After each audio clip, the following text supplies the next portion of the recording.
In a world filled with information, where do you turn to get straight talk about retirement, investments, and your money? Lock it in to the longest running financial talk show in Arkansas, and let us help you build the bridge between information and application. Real financial change begins right here, and it starts with you. It's showtime! Woo! We often talk about the nuts and bolts of retirement, investments, and your money. But on today's show, we dive in a little bit different direction and talk about how seeing a financial advisor could change your relationship with your significant other. This is the Get Ready for the Future show.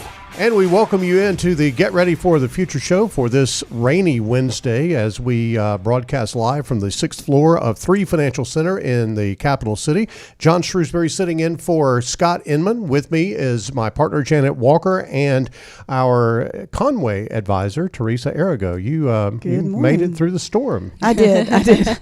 We were supposed to have swim team practice this morning. They had to cancel it because of it. So, yeah, it's crazy outside today. Yeah, it is. And if you're listening on podcast, you don't have any idea what we're talking about, but when we're recording this, it was a pretty significant storm rolled through. That's Arkansas for you. Yeah. Yeah. And speaking of storms, let's talk about the storm that can get created in a relationship if you got your money wrong. Yes. You know, if there is something wrong with the money, then there's something wrong with the relationship. Yeah. Well, money issues in a marriage, other than infidelity, money issues are the next highest reason for divorce.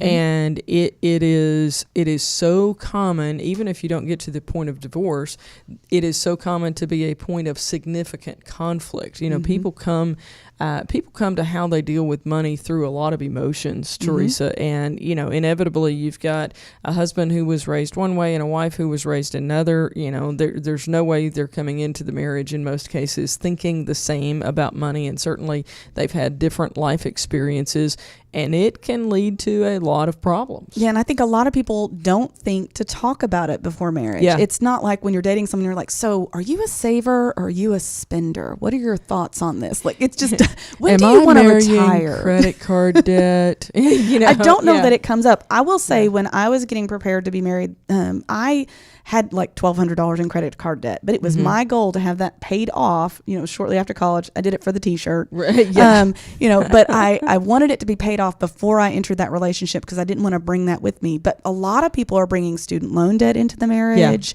Yeah. A lot of people are going into debt for their wedding, which is a whole other topic we're talking about on Talking Sense here soon. But, you know, there's a lot of things that if you haven't had those conversations previously, adding someone to the conversation might help you out a lot. Well, it really gets awkward when all of that surfaces either in the meeting room or right after the meeting with the financial advisor. I had this experience one time where a couple came in and they were like, yep, here's our stuff and da-da-da-da. You got any debt? Well, no, we don't really have a lot. We've got our house and that's about it. Not true. Until the meeting was over, and the next day I get a call from one of the spouses who goes, okay, I can't talk real loud, but I wanted you to know that we have $30,000 in credit card debt. And she said we, not I. Yeah, well, she said we, but, Okay. But ultimately it's always yeah. we. Yeah. But it was she that he didn't know what was going on. So she wanted me to figure out a way that they could pay off that debt without him knowing about it. And I'm like, okay, wait a minute. I'm not real sure that, number one, I want to be in this position, and number two, that we can do what you're asking. So I used to work a pretty significant amount with as an advisor to an employer here in Central Arkansas that they called it longevity pay, but it was for additional education that the employees had received over that period of time that they had worked there and for how long they had been there. And I came to the realization, and this is primarily male employees, not completely, but primarily. And I came to the realization a few years in that all the wives thought that the employers had stopped doing that. No, they hadn't stopped I say all the wives. It wasn't. That's number not of them, accurate. though. But a significant number of the wives thought that the employer had stopped doing that. Nope, that's not true. They were still doing it, and it was just that was how the guys paid for their 4-wheelers and their hunting equipment and that type of thing, and didn't tell the wives. And it's okay to buy that type of stuff. It's fine, but it feels super weird when one person in the marriage tells me, by the way, there's another $8,000 I get every year. Next year is probably going to be more than that, but here's what I did with it. And the other spouse does not know. Yes, and I've had situations. I had a recent meeting where there was a husband and wife who had very different views on loans. One liked to use loans from employer plans. They use the "I'm paying myself back" kind of excuse, that concept. And it wasn't for needs. It wasn't like they'd had some sort of major emergency. It was just they wanted something. Why not use that and keep the cash in the savings? So that there was even funds. It was just differing views. And so during the meeting, it was almost like the one spouse is lecturing the other about how that needs to change. And then I'm stuck going, well, I mean, they're right. Yeah. But it's trying to do that without offending, because you want them ultimately to be closer to each other financially by the time you finish the conversation, not further at odds. So we're really not. We didn't go to school to be marriage counselors. Nope. That's not but our we can area be a of ping pong ball. That's for sure. That's not our area of expertise by any means. But we have. I would say it's probably likely that all of our advisors on our team have had clients leave and say, I felt like I just attended a marriage counseling session because of the way we just talk about money. I'll go to the Dave Ramsey quote that I like so much on this. He says he didn't think his parents had any sex or any money because they didn't talk about either one of them, and it turns out that they had both. Well, you have money, so let's talk about it. Yeah, there's got to be open communication. I think that's our first bullet point today, is that, we are all aware of the problems that money can create in a marriage. So how do you get around those? And I think the number one thing, ladies, is open communication. And that's something that's very hard for couples to do sometimes. Yeah, and done right, financial planning isn't just numbers and spreadsheets. It's actually just kind of, it's part of it, but it's really about getting your goals aligned with your finances. It's labeling those goals, because you may just be kind of flying by the seat of your pants, and then getting your finances aligned. I want to make sure that we highlight something that's a little bit of a side note here from the marriage counseling type of things that we're talking about here. But I think it is an important distinction of understanding what a real financial planner or financial advisor does, because that term is very loosely used in our society today. Let's define what a real financial advisor or financial planner is. So here at GenWealth, the primary distinction to us is that as advisors, you're not technically supposed to call them licenses, they're registrations, but I think to the layperson, if you will, they understand it better when we're talking about calling them licenses. There are tests that we had to take to be able to call ourselves financial advisors. Now, we put together financial plans, but we are by definition financial advisors. There are a lot of people out there, Teresa, who call themselves financial planners, and they are different than what we do here. Yes. So those certifications that we get, those licenses, they determine what tools we have access to in helping our clients implement their plans, and what education we've received to help us do that. And there's also additional certifications that we can go through. One of those being the RICP, Retirement Income Certified Professional, which we've done to help us be better at this craft.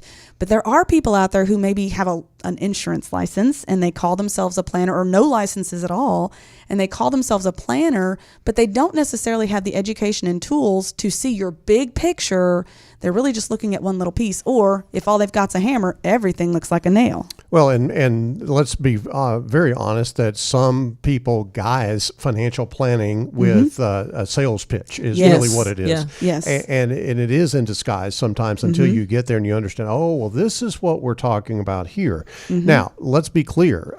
Every financial problem doesn't have a product that goes along with it, but there are products from time to time that are the solution to whatever the problem is that you're having. As a note, when we are planning for retirement income and we're planning on something, growing for 20 or 25 years, then an equity mutual fund is the solution that you have, that we prescribe, that we feel like that's the most diversified, best professionally managed way to grow your money long term. But the difference difference, I think, in our process and what I've seen a lot from others is that we start by creating the plan first. Yes. So we know what the prescription is. So then we know how to fill it. Yeah. We start by creating the roadmap and then getting into the products that are going to get us to that destination. And it's not just your investments. We don't just look at that one piece like I feel like a lot of advisors do. Yeah. We're looking at all the other things you're going to face in your future to try to help you catch some gaps before you hit a wall with them. If you think about, let's say that you were going to remodel the master bath in your home. Okay, we'll just draw a comparison here to what's being done in remodeling your finances, if you will.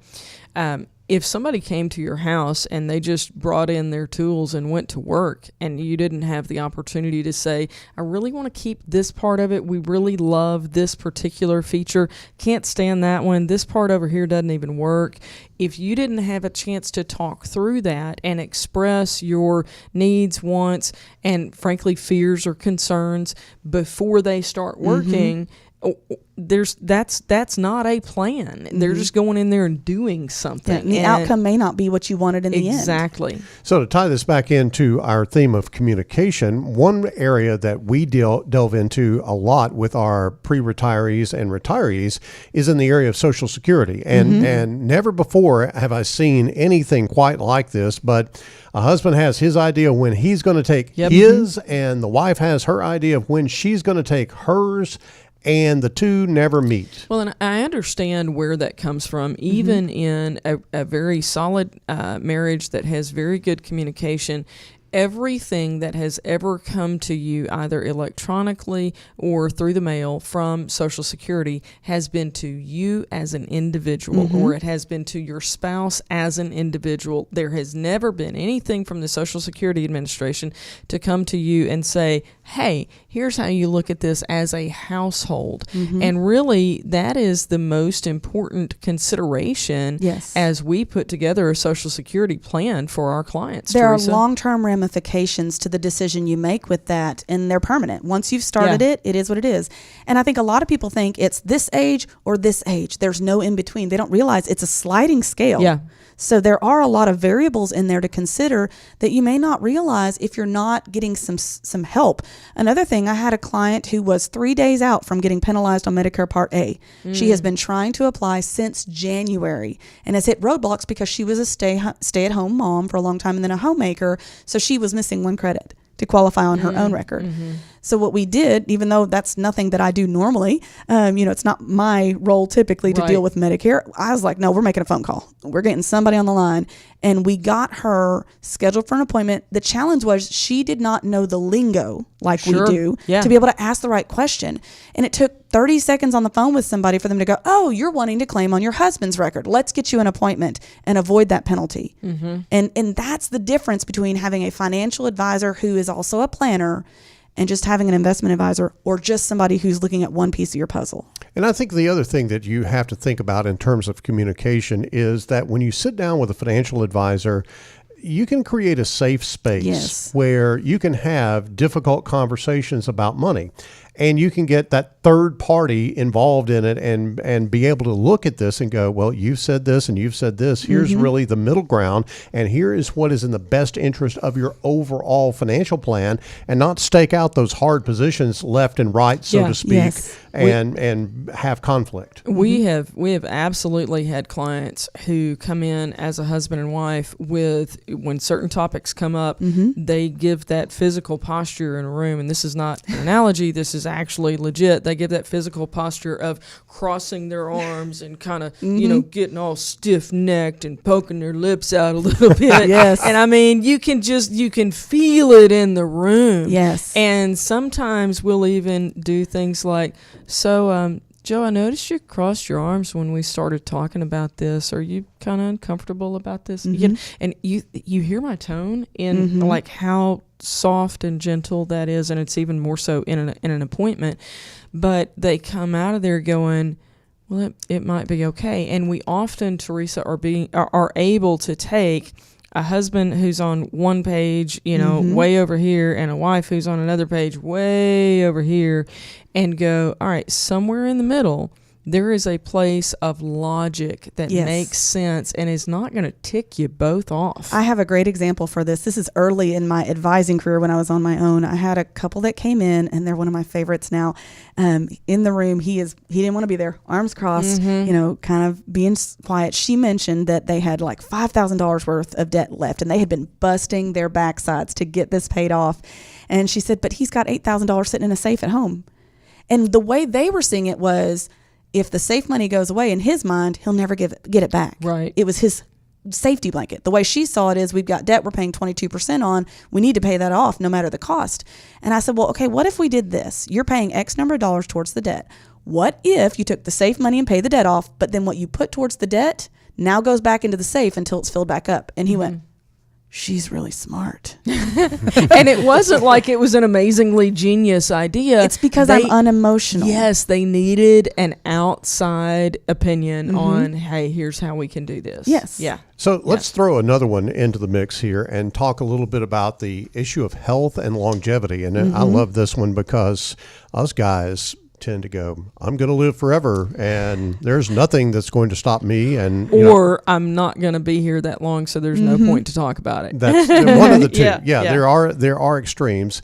And I think that in dealing with a financial advisor, you can really get to the root of whatever the issue is. For instance, if you have some health issues, a guy's not likely to want to talk too much about it, but the wife will and say, oh, well, yeah, he's got this and this and this and this. And then you can accurately begin to plan. That may be important to know about a Social Security claiming strategy. It may be important in terms of, how long you're going to plan for that retirement income to proceed. And there's a lot that is involved there. And, a lot of people are like, look, he's got health problems. We want to go and enjoy some time together and spend some money on the upfront, as opposed to stringing this out where we think he's going to live to age 90. There ain't no way he's going to live to age 90. Yeah. And I think too, with that, sometimes people are scared to retire because they don't think they can. And by doing that planning process, I've had many who go, oh, wow, we're in good shape. I can actually do this.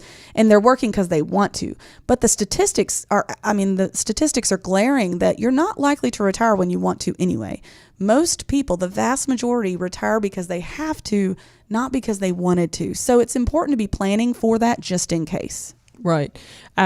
We see this a lot, Teresa, with what you're talking about people not having their retirement date in their own control. But I think it's important to just know what you can do financially, because what we've seen, and I love it when this happens, we'll have people who come in and they're like, oh, retirement's years off and, everything's good. They're enjoying their jobs. Something shifts at work. And they begin to really not like their job anymore, but they don't feel like they can retire. When we can go through those numbers and be able to demonstrate to them, no, actually, you could retire. I'm not saying that you have to, but you could this year do this if you want. There is this immediate change to their demeanor of, all right then. And then when they come in on the next review, they're like, works fine. I mean, they're still doing all the stupid stuff they were doing last year, but they're not trapped. They're still doing all the stupid stuff they were doing last year when I wanted to quit, but now I know I can, so I'm good. We are talking today about the benefits of seeing a financial planner to your personal relationship, be it a spouse, a significant other, whatever the case may be. Open communication is a lot of the topics that we have covered today. As some of those subtopics are all kind of involved in open communication. And there's another one that we want to deal with today, and that is the discussion about long-term care. And it's not a discussion about whether you buy long-term care insurance or not. Maybe it ultimately leads to that. But in terms of how each spouse thinks about how they would like to be cared for if they no longer can care for themselves. And often the thing that springboards them to talk about it is some sort of negative experience where they've got a family member that's in a facility or something. And often by the time you're in your late 60s, it's much more challenging to get approval if you do want an insurance product. So we encourage people to start talking about that in their 50s. At least have the conversation and start, making some plans, whatever your plans are going to be, because the statistics tell us, for 2022, Fidelity estimates that a 65-year-old couple retiring this year can expect to spend an average of $315,000 on healthcare expenses. So it's important to plan for it at the very least. And when you think about that number, that sounds like an astronomical number. But when you think about the cost of just inpatient nursing home care, you're looking at somewhere in the $6,000 to $7,000 a month range if you get the type of care that you really would like to have. No one wants to think about going to a nursing home, and so what's happened over the years is these benefits have evolved to take into account, Janet, a lot of things like home health care and periodic care at home. Yeah, when you talk about how do you want to be cared for most people, it is, I want to stay at home as long as I possibly can. And so the products can be structured to do that. It doesn't have to be an assumption of a nursing home. But I want to encourage people, this is what I always tell people when we're talking about a long-term care decision. Let's make an intentional decision. I don't care if you get coverage or you don't, and if you do get coverage, what type of coverage. But we're going to go through the process of talking about it. We're going to go through the process of understanding what it would cost for you, so we get underwriting, and we're not talking about some nebulous, it might be this much, but it might be more, it might be less. We're talking about your numbers, and you get to make an intentional decision about that. And the reason this matters, guys, if you don't do that, then you come in at 55 and you kind of sort of think about it and you kick the tires a little bit. And then you come in at 56 and you do the same thing. And this continues until sometime in your 60s, when I guarantee you're on more prescription medication than you were at 55. Yes. And you might have health issues that actually preclude you from getting coverage, not from getting it at a reasonable rate, but from getting it at all. And so your default to, well, let's think about it, that your indecision has become your decision, and you don't have the opportunity to do it anymore. So let's just make an intentional decision and not look back. Let's move on to something that's even more dire to talk even about. More fun. Yeah, Gosh, aren't you a fun guy today? Just a ray of sunshine today. But these are this is really kind of the things that we have to talk about, because if the financial advisor is going to be productive and help this client tackle these sticky issues, you go through the things like, I don't want to go to a nursing home. How do we stay out of the nursing home and all that? But also you have to think about what happens if one of the spouses passes away. Janet, when we wrote our book, Your Retirement Should Be More, one of the chapters that we put into that book was that you need to be more prepared to be alone. Yeah, I think that's a huge deal. That, our dreams are, if you're in a marriage where you like the other person, our dreams are together dreams, you know, but we need to plan for, it's not if one of us is alone, it's when, because most of us as spouses, this is going to sound weird the way I'm verbalizing this, we don't have the opportunity to leave this earth together. We usually have to do that separately. Everybody would love to do that, but that just, for the most part, does not happen. Well, and if not for each other, do it for your kids, because I have been through this process. I've lost my mom and then my bonus dad. And when we lost my mom, it was sudden. Of course, we didn't know it was coming, which is often the case. And we didn't even know what she wanted beyond just being cremated. Right. And then walking through that with my bonus dad, it was just like this constant, chaos of bad situations where we just didn't know what she would have wanted. So, and it was a bit of a mess when he passed away for me to try to take care of his estate. So if not for yourselves, for your children or the next generation, take time to be prepared. Well, and I would say do it sooner rather than later. I will be 50 next month, and I have for years She said it, I didn't. Yeah, that's okay, because you're older than I am. That's all right. I just wanted the record clear. Anyway, I have for years, and the reason I share that, meaning at some point in my 40s, and probably most of this was really done in my 30s, and I know this is a result of what I do for a living, because I've seen it too many times go awry otherwise, but there is an Excel spreadsheet at home that has everything that anybody might need to know. Now, there are other sources with additional deeper information, but if you go, wait, what are we doing on this? Or this thing just drafted, what is that? It's all in there. All the life insurance policy information, as we have changed beneficiaries, as our desires have changed because our children have aged, that type of thing, that document gets updated. My mom has done that for decades. And so I know that if something happens to my mom, frankly, she gives me a copy of that at least once a year. That's to just good. go, here, I just updated this, such and such changed, here you go. That is the biggest gift of peace of mind that she can give to me at this stage of life. And that's really important because like we talk a lot about how usually there's one person who is more financially minded. Yes, they're the one, usually in a marriage, you've got the one that goes, they handle all the finances and I'm just here for the meeting. But in our case, my mom was that person and she was a very digital person. My bonus dad had a flip phone that he couldn't even text. Okay. He didn't want to, he didn't even it was impossible to get a hold of him because he didn't even keep the phone on him. So I had to step in and take over their finances for him for a period of time because he couldn't. And if it hadn't been for the fact that my mom had some medical issues before where I had to get the passwords, I wouldn't have had them. Well, and this is a little bit of a preview. We have this in progress in works here at Gen Wealth. We are actually putting together a personal digital vault for our clients. It will be absolutely free of charge, and we will help you get started with it. But it is something that I think it will become an incredibly high demand product, and we're going to give it away for free. But it is really something that in this digital world, you've got to have access to information, and you've got to put it in some place that's safekeeping. So we're working on that. I think we will probably roll that out a little bit later in the summer, maybe toward the early part of fall, depending on a couple of things. But it is in progress, folks. So stay tuned for that. I want to back up though and talk about this whole thing of when you're alone. How many times, guys, do we see a husband and wife come in and Teresa, as you alluded to, they are in a situation where there is a dominant financial person in the relationship. And I mean that from a kind sense that they're the caregiver. The one who handles it. Yeah, they're the one that just handles everything. And you can look at that spouse and go, they don't have a clue. Yeah.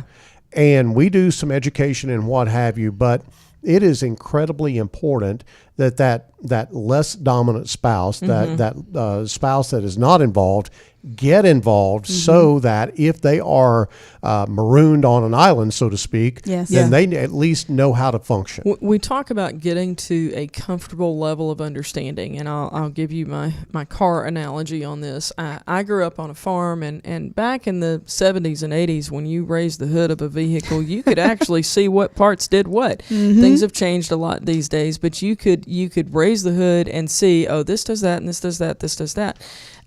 At this point, with my own personal vehicle, I only have a comfortable level of understanding of how to use the vehicle, meaning I can't raise the hood and tell you everything under there and what it does anymore, but I can drive it where I need to drive it and feel very comfortable doing it. I can take care of gas when it needs to have that. I can make sure that somebody gets the oil changed. It's not me, but I can make sure that it gets done. And I know how to get somebody to take care of the tires. And if I have to change a tire on my own, I can still do that. That's not a problem. So those are the things that with a vehicle get you to a comfortable level to be able to use the vehicle for its intended purpose.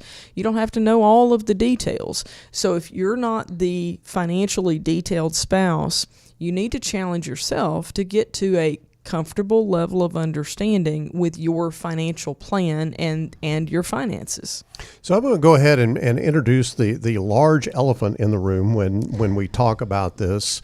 And this is a subject that it comes up almost every time that we are dealing with a retiring couple. And that is, what does life after work look like? And it can be really, really, really sticky because you've got a situation here where the husband, let's say, has been at his job all these years, and he's done his thing, and maybe the wife has been at home and that's her domain, and all of a sudden the husband comes home and he's all up in her stuff. It's like if you don't prepare for that, yes, then I don't care what we do money wise, there's going to be problems. Well, and there's something you said a long time ago. I don't remember which one of you it was. It may have been when I was editing the book, but it said you have to retire to something, not from something. Yep. And that really stuck with me because, even with females nowadays, we're working too. And so your career becomes so much of who you are and so much of your identity that if you've not got a plan in place, depression can set in when you go home. So, for many, they're choosing to do kind of a tiered retirement where they may not be doing what they've done their whole life, but they're doing something that, whether it be volunteer or part-time, to fill their time. But if you haven't had that discussion prior to retirement, it could be kind of a train coming at you that you didn't know was there. I think you need to look at your Saturdays in the meantime as a sample. I'll tell you what our house looks like on Saturdays. I am the only human that anybody knows is awake before noon and maybe before 2 o'clock. Now for my husband, that's health related. And that's not always the case for him, but it is often the case for him. And for my kids, it's because they're teenagers and they could sleep all day. So if they don't have something to go to and something that they are intentionally scheduled to do, then they're not going to. But they're not going to be part of my retirement picture. But my husband, hopefully, health allowing, he will be. And so for me, it is important for me to have a game plan on my Saturday mornings. So in retirement, it will be important for me to figure out, what am I doing for the first half of the day when he may or may not be functioning? Yes. And that means, what am I going to do for breakfast? Am I going to eat at home every day, or am I going to have a friend that, somebody else in the neighborhood, maybe that person's a widow, whatever. You'll be down with the Waffle House wise men. I could see you doing that. And the wise chick. There you go. At a coffee shop somewhere with a group of guys or women. Yeah, I could see you with that. Anyway, I think your Saturdays, I kind of tell that story a little bit to make you think about, even before you retire, there's probably at some point a snapshot that you've already gotten of what this would look like, whether it's weekends or holidays. What do you think that's going to look like, and what do you need to talk through? If you look back to COVID, when you were, oh my when gosh, you were at home all that time. That's that whole working because you have to, working because you want to. Yeah. Being home because I had to was miserable. If you were stressed during that time, then you're going to be stressed in retirement. Yeah. So you've got a few things to talk about, and your financial advisor can help with that in talking through what that looks like and being sure, number one, and this is the big thing about that, being sure that you have financial security in your retirement. Nothing will drive someone crazier than everybody sitting around and you don't think you got enough money. Somebody go to work, right? It's like, why did we retire? That's what I was going to say. What's the point if you don't get to do the things that you wanted to do? What's the point of stepping away? You could just use your vacation time and keep working if you're at that point. So why have a plan that doesn't really function throughout your retirement? All right, real quickly, we got to move on this one, and that is a plan to refer to when life happens. We all know that life is going to happen, and a good financial plan is going to anticipate life happening, and I think that's an important part of this as well. Yes. Disagreements on money matters are going to happen, but if you had a plan, you can always circle back to it to get back on track. And if you need your financial advisor to step into that conversation and provide any more clarity, because the plan is intended to be dynamic, but the what you get at the time of delivery is just this static printout, but it is intended to adjust over time. And so as your life changes, you come back in and we update that, and then you go, okay, here's our current game plan. Yeah, and sometimes, couples will have plan A or plan B, but an advisor can come in and talk about plan C. Right. You heard the final bell there. We always wrap up with some final thoughts on our topic of the day, and we'll start with Teresa. So we're going to throw that disclaimer out there again. We are not couples counselors by trade, okay? But we are also going to say that seeing a financial advisor can help you. And we talked about those topics, so I'm just going to go back through them. Providing open communication about money, starting those conversations, having a safe space for those difficult conversations, setting expectations for your life after work, and then having a plan to refer to when life happens. I would encourage you to plan on retiring to something, and retiring to something sometimes individually and sometimes as a couple. So I think it's really retiring probably to several things, because you're not going to do one thing 7 days a week. There may be some things that you do together and some things that you do separately, but it's important for you to establish what your purpose is and learn how to be comfortable with that over time. Guys, we've covered a lot of topics here, and there could be even more that you think about as you think about sitting down with a financial advisor to talk about some of these things. But I think if you look at where you are right now and you say, well, I've got a plan, but if your plan doesn't really account for some of the things that we've talked about, and these are difficult conversations to have. I'm uncomfortable talking about when I'm gone. You're in the room with two women. I mean, So, you've got to say, all right, does it really matter what my return on investment is if I don't have the return on life going on? And that is a big awakening for a lot of people when it comes to this discussion. So certainly reach out if you have a need or desire to do that. Give us a call at 501-653-7355. You can actually check in on your tentative ability to retire if you give us a call at give us a text rather at checkup at 501-381-5228. And that's going to do it for the Get Ready for the Future show for this week. Scott Inman will be back at the helm next week. For the entire team, I'm John Shrewsbury. Have a great weekend.